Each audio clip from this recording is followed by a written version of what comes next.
Welcome back to the Adventures of the Monad, which will look at life, the universe and everything. My name is Kazim Kamal ur Rahim. In this series I ask the question, where do we come from, who are we, and where are we going? Please subscribe to my website and hit the bell icon for notifications of future videos. You can also leave comments and join in forum discussions on my website.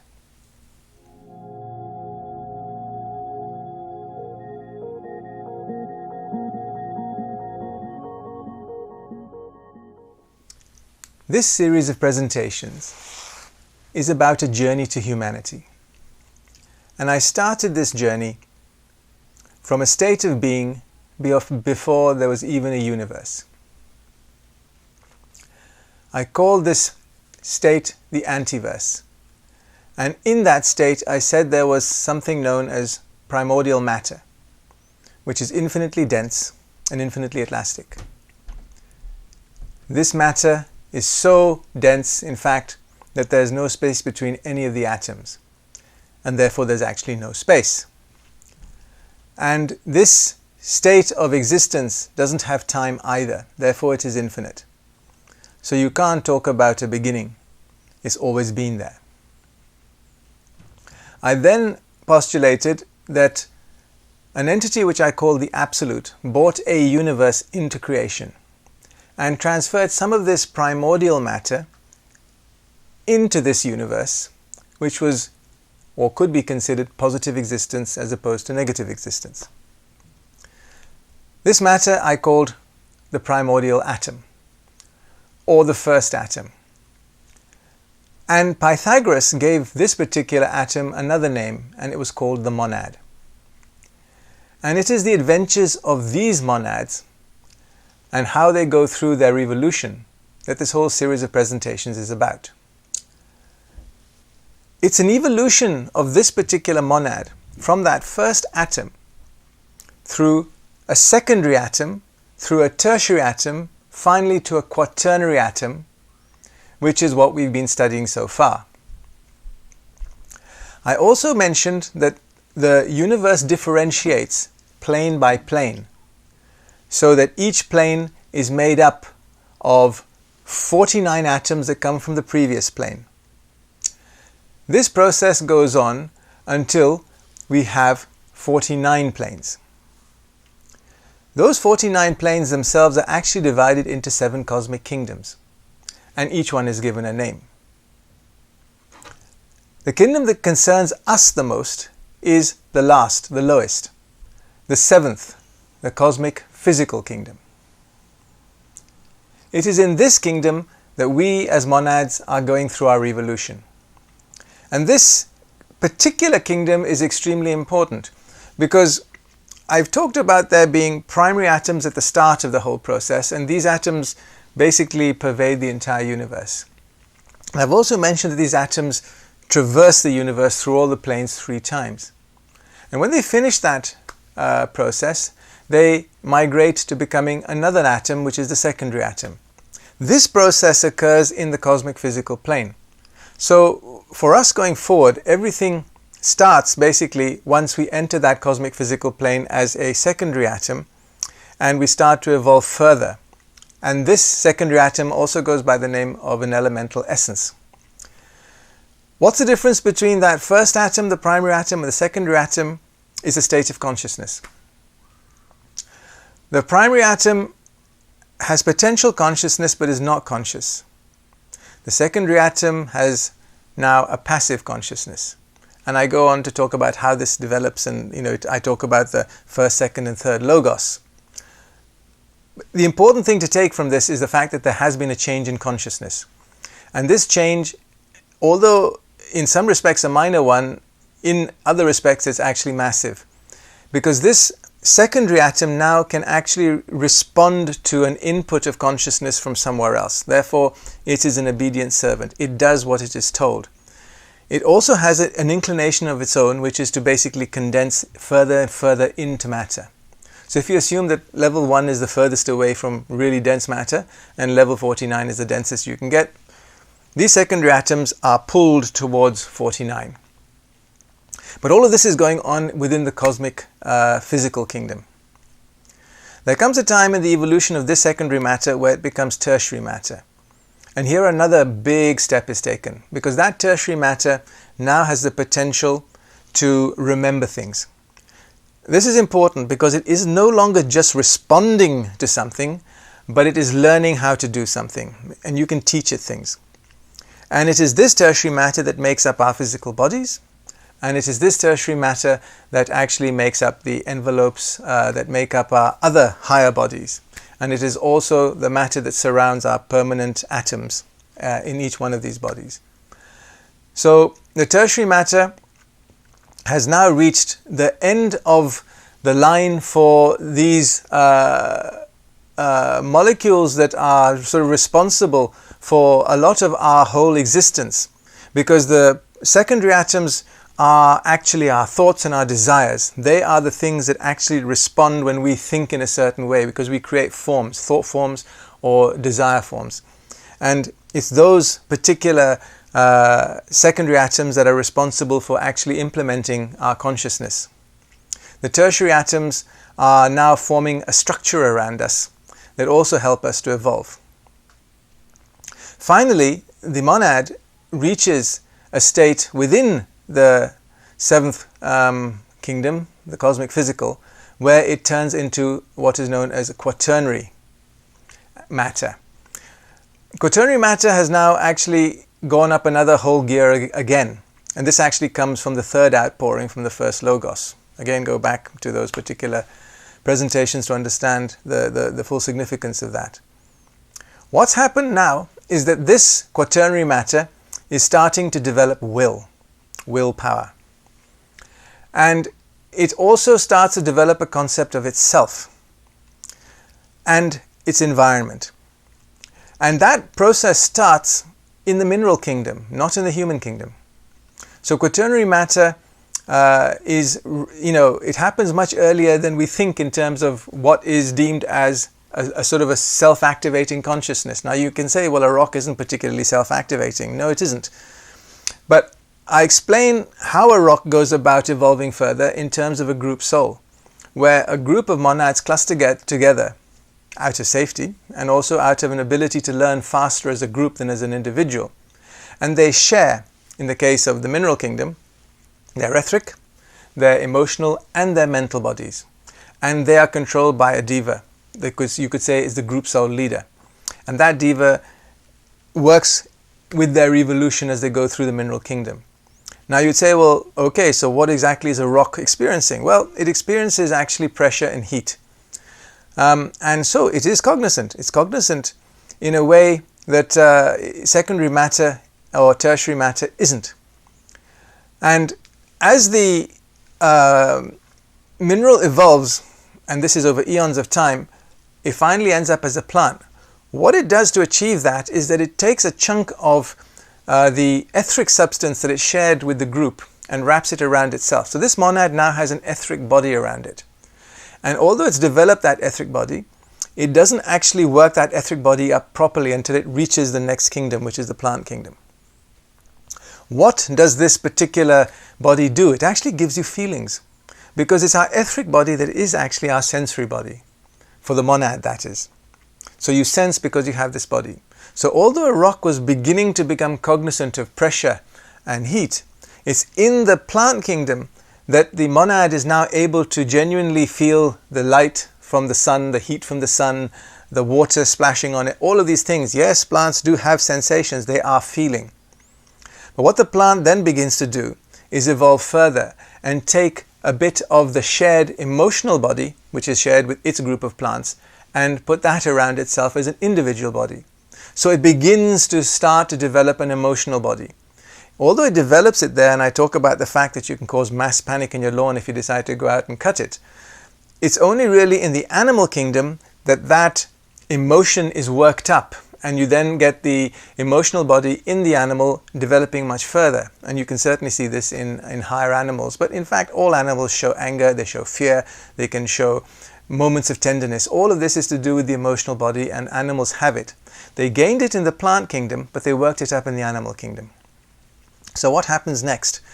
The animal then starts to take a little bit of the group mental matter and create its own envelope.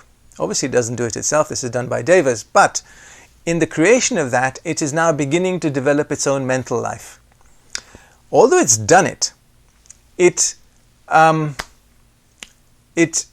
hasn't sort of worked up what it is to have a mental body yet. So it's sort of got it, but it hasn't gone any further than that. It's when we enter the human kingdom that we begin to work up our mental life. And this is obviously what we're in the process of doing now. So, you have three states of matter to start off with. The primary atom, the secondary, and the tertiary. But they don't actually form kingdoms. They are below the level of the kingdom. The kingdom starts actually from the mineral. That's the first kingdom. So how many kingdoms actually are there? I've talked about these 7 cosmic kingdoms, but when we talk about the kingdoms of evolution, there are actually 12. And the first 6 occur within the solar system. And the other 6 are the remaining cosmic kingdoms. Okay, so we've come a long way. We've talked about an antiverse, we've talked about a universe, we've talked about 49 planes of matter, we've talked about primary, secondary, tertiary and quaternary matter, we've talked about how they come to be. All of this has been discussed before. Where have we gone from here, or what did I discuss next? I discussed the fact that the human being, because we're now here, has 5 bodies. But those bodies are not actually us. We just are a monad that are using these 5 bodies. And the reason that we have to just use them is because we as a monad are actually too energetic to enter the cosmic physical kingdom at the level of a quaternary atom. What we do is we lodge ourselves in the 43-1 atom at the boundaries of the solar system and then project ourselves into the solar system to start experiencing life further, to develop our consciousness. To do this, we have to create a series of other bodies which are called triads. And we do this with the help of Devas. Surprise, surprise. And they build up a series of 6 atoms and 3 molecules, which we then focus our consciousness into as a monad and evolve. Now, sitting at the top at the 43rd level, we're not sort of some sort of great, all-powerful, all-knowing individual. No, actually, we're pretty dumb. Because remember, we were up there when we were rocks. So what happens is that through the focusing of the monadic intent through the various levels of the triadic chain, our consciousness develops further. So the level of consciousness that we have is at the position we are actually within that triadic chain. And more than just that, the one of the 6 sub-levels of each one of those particular triadic envelopes, you could say. So that is actually the benefit of having these triads. The other thing about the triad is that it allows communication at the same level within a triad. So at our particular level, we have a physical envelope, which you can see, but actually it's really our etheric body that's our envelope, not the physical body itself, which is just a virtual reality suit. We then have an emotional envelope and we have a mental envelope. All these 3 envelopes can actually communicate to one another, as you well know. You can communicate through your physical body, you have emotions and you're thinking. So there's clearly communication between them. What we don't have is a link between the separate levels of the triads, at least not now.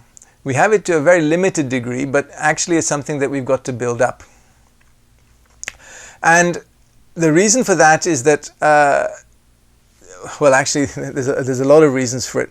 But let's just say that the mental body is actually split in 2. The mental body is divided into the causal body, which sits on the 2nd triad, and the mental body as we know it that sits on the 1st. How do we become human beings? Well, we've clearly evolved through 3 previous states of evolution, through the primary, the secondary and the tertiary matter states. And we've become then finally quaternary matter. We've also gone through the group souls stage, where we shared our collective consciousness and our emotions and our etherics with other monads, and slowly surrounded ourselves with those bodies until we had all three of them round ourselves. And so we finally became what you could call a first self. We reached humanity. And the first self actually is divided between two triadic planes, because the causal body, which is part of the overall mental body, resides on the second triad, and the rest is all on the first triad. And this constitutes the first self. The second self is basically on the second triad and has one portion in the third triad. And then the third self has all of itself on the third triad, and then right at the top on the 43-1 monadic atom. The concept of the selves is an important one to understand, because at the moment we are first selves, and we have at our disposal our mental, emotional and physical etheric bodies. Understanding the three selves that go to make up our movement through the cosmic physical plane is an important one, because it relates back to something that we have in our mythologies. And those mythologies are to do with the Father, the Son and the Mother, or the Father, Son and Holy Spirit. A self is a collection of envelopes at a certain level of evolution, which is centered in a certain place. We currently are first selves. We have our center in our causal bodies, and we are conscious in one of three other bodies which are present at the moment on the first of the triadic chain, levels of the triadic chain.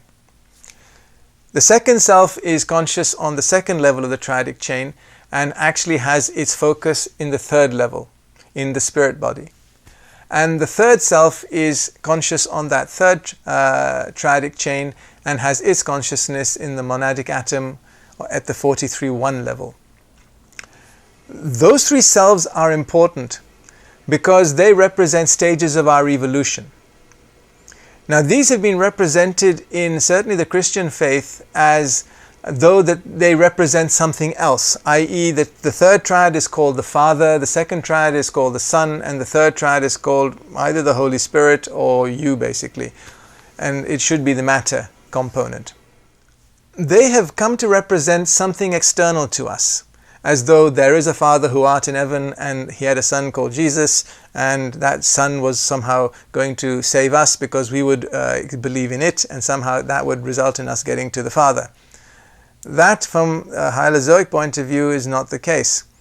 These three terms, the Father, Son and Mother, represent ourselves and the triadic structure that we evolve through. So therefore we will move from being the matter component, the Mother, into the Son, and then from the Son we move to the Father, and that's our consciousness evolving. So to start this whole process going, we become human beings, and I'm going to just finish off here by looking at what the requirements are to be a human. There are actually 4 components that have to come together, and when they do, we have the ability to become human. The first is that we actually have to be adopted by an intelligent being of some sort. And I've given that being the name, the guardian angel, but it could be a Goides and it could be the solar angel. That entity is a Deva, and a jolly intelligent one at that. And it gives us its causal body. And that is the second aspect or second component that we need to be human. We need a causal body. Animals have a mental body in which they can think, but they do not have a causal body. Therefore, they have no way of remembering their incarnations. And that's basically what the causal body does. It becomes a memory bank of experiences where we can store the wisdom that we've learned. And until we get to that level, we don't become self-conscious in the way that we are as humans and in the way that animals are not. So the causal body is important. But to program our life and our evolution through the human kingdom, we can't do it ourselves. And this is where that intelligent guardian angel comes in, because if that being wasn't there running our show for us, we would go nowhere. And so we call that being our higher self at the moment. And without that being, we would not really be able to traverse the human kingdom. That is the entity that hears your prayers. That is the entity that is looking after you. You can pray to whatever level of consciousness you like above that, but they're not really going to be interested or hear you. That is the being that matters. And is he a big brother? Yes, he is. But he's so much more than that. Or I say the word he, that's actually irrelevant. There's no sexes involved in devas. But the deva that is responsible for our evolution through the human kingdom is going to be there for a period of time and eventually will leave when we migrate past the human kingdom and become our second selves. I've talked about two particular elements of what it takes to become a human being in place. But we need two more. And these other two are, firstly, a blueprint. This blueprint is actually the template which will create our physical bodies. And this template had to come from somewhere. Originally, it came from the Solar Logos, our local area God. That template is basically the Solar Logos is, as above, so below. God created us in His own image. That's the template. But that template had to be worked up into a functioning unit that would be useful for us when we evolved from the animal kingdom into the human kingdom. And that particular process was carried out by a group of individuals that I call the Barhishads, or the Lunar Pitris. And they did this in a previous whole cycle of incarnation going back a very long time, and actually nothing to do with this planet. They worked up that template and gave it to us. So that was the third thing that we needed. The final thing we needed was a group of devas that were going to control the planes that we were living on and the bodies that would be functioning on those planes. And so I gave the simple names to those, which were the mental, the emotional, and the physical etheric devas. Because these devas actually create the tertiary envelope around us and fill it with the secondary matter that helps us function in those particular planes. So without that, again, assistance from these devas, we would be going nowhere in the human kingdom.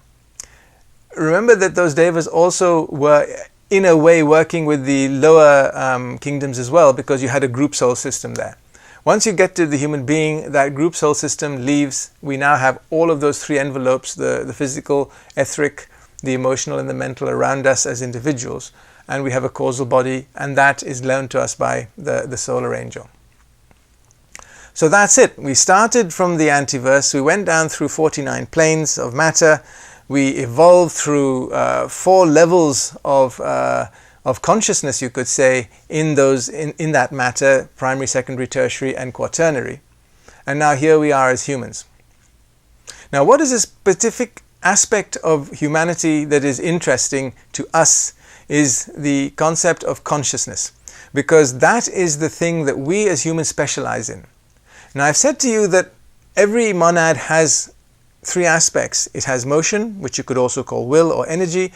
It has consciousness, and it has matter. Okay, so that is always present everywhere. There's no way that it isn't present. But we, as the human stream, focus more on the consciousness aspect than we do on the matter aspect. The matter aspect, as you can have seen as I've talked about these devas, is that they are the specialists of matter. They give us our envelopes. They give us our causal body.